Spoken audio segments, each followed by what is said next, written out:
राधे राधे मेरे प्यारे भाइयों बहनों माताओं व बंधुओं, आज फिर मैं आपके लिए लाई हूँ श्री स्कंद पुराण की कथा।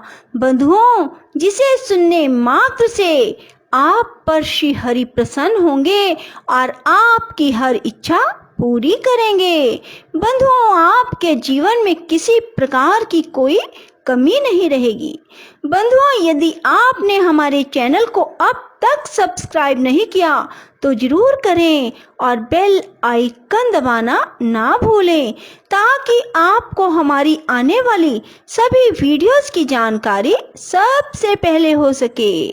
बंधुओं, कथा को जब भी सुने पूरी सुनने के बाद कमेंट बॉक्स में जय शिव शंकर भोलेनाथ, जय विष्णु भगवान की जरूर लिखें। बंधुओं, कथा के पूर्ण सुनने से ही कथा के पूर्ण फल की प्राप्ति होती है। लोमश जी कहते हैं, तदंतर लक्ष्मी जी के साथ परमानंदमय भगवान विष्णु को प्रणाम करके देवता और दैत्य पुनः अमृत के लिए समुद्र मथने लगे। उस समय समुद्र ने महायशस्वी धन्वंतरी जी प्रकट हुए। उनकी तरुण अवस्था थी। वे दैत्य शंकर की भांति मृत्यु पर विजय पा चुके थे। उन्होंने अपने दोनों हाथों में अमृत से भरा हुआ कलश ले रखा था। देवता जब तक उनके मनोहर स्वरूप का दर्शन करने लगे थे, तब तक वृषपर्वा दैत्य ने बलपूर्वक उनके हाथ का छीन छीन लिया। इस प्रकार उस सुधा पूर्ण कलश को लेकर अमृत पान के लिए उत्सुक हुए दैत्य पाताल लोक में चले गए। जब पीछे पीछे देवता भी वहां आए, तब राजा बलि ने उनसे कहा, देवताओं, तुम सब लोग तो रत्न में सामग्रियां प्राप्त कर कृतार्थ हो चुके हो। हमने तो केवल इस अमृत को ही पाकर संतोष किया है। अब तुम लोग प्रसन्नता पूर्वक शीघ्र यहाँ से स्वर्ग लोक को चले जाओ। राजा बलि के द्वारा इस प्रकार फटकारे जाने पर समुद्र देवता भगवान नारायण के समीप गए। भगवान ने देखा देवताओं का मनोरथ भंग हो चुका है। तब उन्होंने अपनी वाणी से आश्वासन देते हुए कहा, देवताओं, डरो मत। मैं योग माया के प्रभाव से दानवों को मोहित करके तुम्हारे लिए अमृत ले आऊंगा। यूं कहकर अनाथों के शरण देने वाले भगवान विष्णु ने सब देवताओं को वहीं ठहराकर मोहिनी रूप धारण किया। इधर दैत्य आपस में ही रोज पूर्ण बातें कर रहे थे। उनमें अमृत के लिए परस्पर विवाद छिड़ गया। इसी समय मोहिनी देवी वहां आई। संपूर्ण प्राणियों के मन को मोह लेने वाली उस युवती को देखकर दैत्य लोग आश्चर्यचकित हो उठे और प्यासी आंखों से उसकी ओर देखने लगे। राजा बलि ने कहा, महाभागे, मेरी एक बात मानो। हम सब लोगों के विवाद की शीघ्र शांति हो जाए, इसके लिए तुम ही इस अमृत का विभाजन कर दो। श्री मोहिनी बोली, विद्वान पुरुष को स्त्रियों का विश्वास नहीं करना चाहिए। झूठ, साहस, माया, मूर्खता, अत्यंत लोभ, अपवित्रता और निर्दयता ये स्त्रियों के स्वाभाविक दोष हैं। उनमें स्नेहहीनता और ध्रुवता भी होती है। इस बात को यथार्थ जानना चाहिए।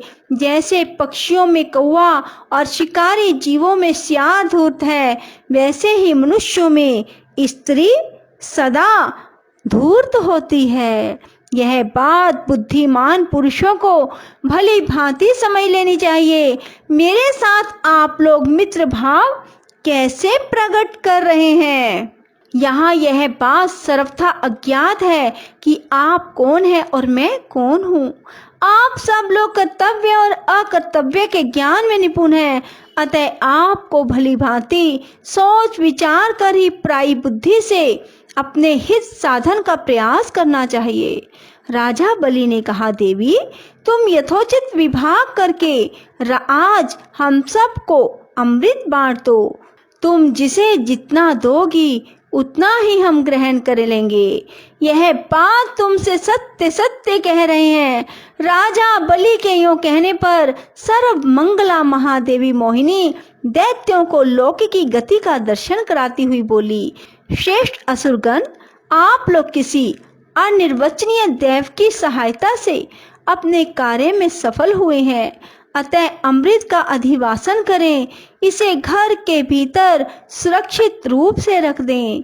आज वर्ती रहकर कल सवेरे अमृत का पान करें। बुद्धिमान पुरुष को उचित है कि वह अपने न्याय पूर्वक उपार्जित धन का 10वां भाग ईश्वर की प्रसन्नता के लिए किसी सत्कर्म में लगाएं। दैत्यगण योग माया से मोहित हो चुके थे, वे अधिक समझदार भी नहीं थे। अतः मोहिनी देवी ने जो कुछ कहा उसे ठीक समझकर उन्होंने सब वैसा ही किया। रात को सबसे बड़ी प्रसन्नता के साथ जागरण किया। उषा काल आते ही प्रातः स्नान किया। समस्त आवश्यक कृत्य पूरा करके बलि आदि असुद अमृत पान करने के लिए आए। क्रमशः पंगत बनाकर बैठ गए। बलि, वृषपर्वा, नमुची, शंख, बुद्बुद, सुदृष्ट, सहलाद, कालनेमी, विभीषण, वातापी, हल्लव, इल्लव, कुंभ, निकुंभ, प्रघस, सुंद, उपसुंद, निशुंभ, शुभ, अन्य दैत्य दानव एवं राक्षस क्रम से पंक्ति लगा कर बैठे। उस समय मोहिनी देवी हाथ में सुधा कलश लिए अपनी उत्तम कांति से शोभा पा रही थी। इसी समय संपूर्ण देवता भी हाथों में भोजन पात्र लिए असुरों के समीप आए। उन्हें देखकर मोहिनी देवी ने असुरों से कहा, इन्हें आप लोग अपने अतिथि समझें। ये धर्म को ही सर्वस्व मानकर उसका साधन करने वाले हैं। इसके लिए यथाशक्ति दान देना चाहिए। जो लोग अपनी शक्ति के अनुसार दूसरों का उपकार करते हैं उन्हें ही धन्य मानना चाहिए। वे ही संपूर्ण जगत के रक्षक और परम पवित्र हैं। जो केवल अपना ही पेट भरने के लिए उद्योग करते हैं वे क्लेश के भागी होते हैं। मोहिनी देवी के यूं कहने पर असुरों ने इंद्र आदि देवताओं को भी अमृत पीने के लिए बुलाया। तब सभी देवता सुधा पान के लिए वहां बैठे। उनके बैठ जाने पर संपूर्ण धर्मों को जानने वाली तथा देवताओं का सर्वार्थ सिद्ध करने वाली मोहिनी देवी ने यह उत्तम बात कही। वेद की श्रुति कहती है कि सबसे पहले अतिथियों का सत्कार होना चाहिए। अब आप ही लोग बताएं, महाभाग राजा बलि आदि स्वयं कहें, मैं पहले किसको अमृत परोसूं? बलि ने उत्तर दिया, देवी तुम्हारी जैसी रुचि हो वैसे ही करो। पवित्र आत्मा राजा बलि के द्वारा इस प्रकार सम्मान दिए जाने पर मोहिनी देवी ने परोसने के लिए अमृत का कलश हाथ में उठा लिया और पहले देवताओं के समुदाय को ही शीघ्रता पूर्वक अमृत देना आरंभ किया। मोहिनी देवी अपने सुधा सदृश हास रस अमृत की ही भांति उस अमृत रस को भी देवताओं को आगे बारंबार उड़ेलने लगी। उनके दिए हुए सुधा रस को संपूर्ण देवताओं, देवेश्वरों, लोकपालों, गंधर्वों, यक्षों और अप्सराओं ने खूब छक कर पिया। उस समय राहु नामक दैत्य अमृत पीने की इच्छा से आगे आया। सूर्य और चंद्रमा ने अमित तेजस्वी भगवान विष्णु को इसकी सूचना दे दी। तब भगवान ने विकृत एवं विकराल शरीर वाले राहु का मस्तक काट डाला। उसका कटा हुआ मस्तक आकाश में उड़ गया और धड़ पृथ्वी पर गिर पड़ा। उस समय 100 करोड़ मुख्य दैत्य गरजते तथा महान बल पराक्रम वाले देवताओं को युद्ध के लिए ललकारते हुए आगे बढ़े। महाकाय राहु चंद्रमा को अपना ग्रास बनाकर इंद्र के पीछे दौड़ा।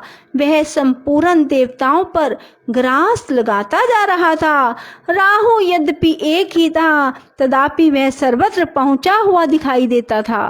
यह देख देवता भय से विह्वल हो चंद्रमा को आगे करके बड़ी उतावली के साथ भागे और पृथ्वी छोड़कर स्वर्ग लोक में चले गए। वे स्वर्ग में जो ही पहुंचे त्यों ही राहु भी महान वेग से उनके आगे आकर खड़ा हो गया। वह चंद्रमा को निगल जाना चाहता था। यह देख चंद्रमा ने भय से व्याकुल होकर भगवान शंकर की शरण में जाने का विचार किया। वे मन ही मन शिव जी का स्मरण करके स्तुति करने लगे।